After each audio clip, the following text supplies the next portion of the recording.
Суфизм не является отдельно взятой религией. Суфизм не является отдельно взятой трактовкой исламских сакральных ценностей. Суфизм не является сектой. Суфизм – это форма поклонения Всевышнему Аллаху. Вы понимаете, еще во времена пророка Мухаммада, саллаллаху алейхи вассаляма, и в его времена, и после его смерти, когда наступила эпоха праведных халифов, первые зачатки суфизма, ну, получил свое название от слова тасаввуф, да, то есть как бы это постоянное самосозерцание себя, это взгляд на религию Всевышнего Аллаха через постоянное поминовение или так называемый зикр, как это называют в исламе, поминовение Всевышнего Аллаха и некий путь или тарикат, как говорят опять же по-арабски, значит, некий путь, который мусульманин должен пройти для того, чтобы достичь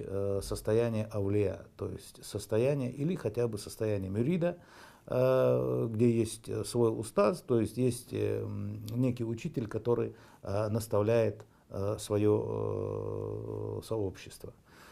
И эти наставления к чему они призывают? Они призывают к постоянному зикру, они призывают к совершению добрых дел, они призывают к тому, чтобы человек совершенствовал свой внутренний мир. Они призывают к главному джихаду человечества, которое называется джихадуль кабир, то есть это большой джихад. А большой джихад заключается в самосовершенствовании, он заключается в совершении добрых дел, он заключается в добром отношении к родителям, он заключается в послушании им. И самое главное, он заключается в том, чтобы человек совершенствовал себя в любви к Всевышнему, чтобы он достиг состояния маарифата, то есть высшей степени любви к Богу. И тому примеров в истории было очень много. Суфизм не возник сейчас, как многие так называемые, так сказать, экстремистские и прочие радикальные движения, которые имеют место быть в современном мире. Суфизм не ведет к разделению какому-то или к разобщению в исламе.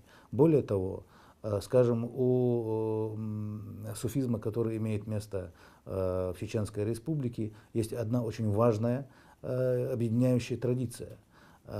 Есть даже место, где в селении Эртани, где собирался меджлис всех устазов, всех аулия, которые придерживались разных путей, разных тарикатов, значит, вот продвижение к любви Всевышнему. Кто-то это делал в тайне, как, допустим, от тарикатуль Накшбандия, они, так сказать, это хафи, так называемый тайный путь, да, поминовения Всевышнего. А есть те, кто это делают от души, те, кто это делают громко, во всеуслышание.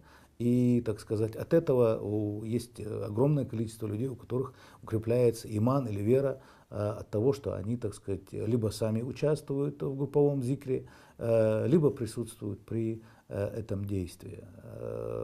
Это от тарикатуль кадария, значит, цепочка передатчиков этого тариката идет от одного из величайших богословов и устазов ислама, человека, которого звали Абдул-Кадр Джалани или Гилани, как его чаще всего называют на территории Северного Кавказа. Он всегда призывал и призывает к добру, к мирному сосуществованию, к тому, что война не есть метод для того, чтобы сближались между собой народы.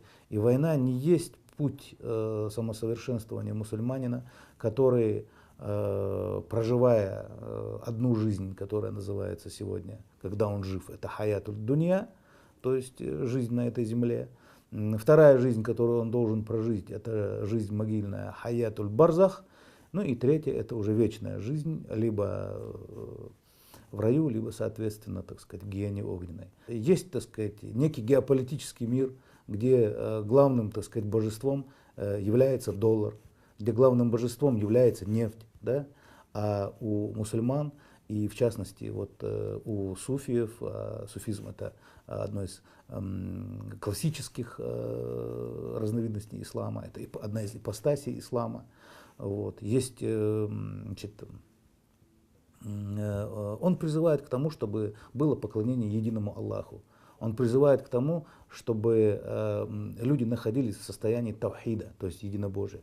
То, что касается безопасности для государства, ну, скажем так, человек, который, независимо от того, находится ли он в каком-то суфийском ордене или не находится, если он будет четко выполнять заповеди Всевышнего Аллаха и его посланника Мухаммада, саллаллаху алейхи вассаляма, если он четко будет выполнять эти заповеди, уверяю вас, самыми первыми у него не будут мысли о том, что нужно обязательно сейчас же поднять меч и опускать его на голову инакомыслящих или иноверцев.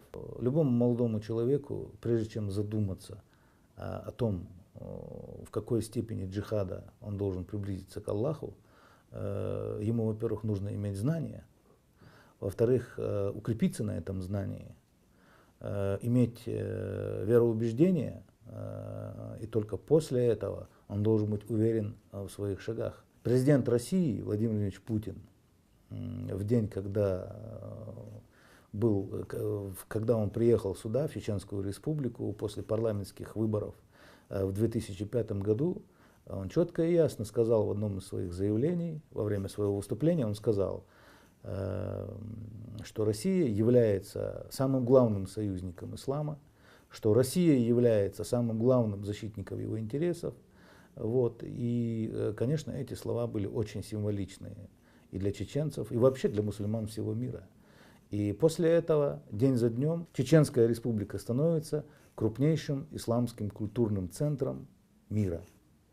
Вот, и это доказывает, кстати, вот эта последняя конференция, которая здесь проходила, куда были приглашены самые громкие имена не только мирового суфизма, но вообще мировой религии ислам.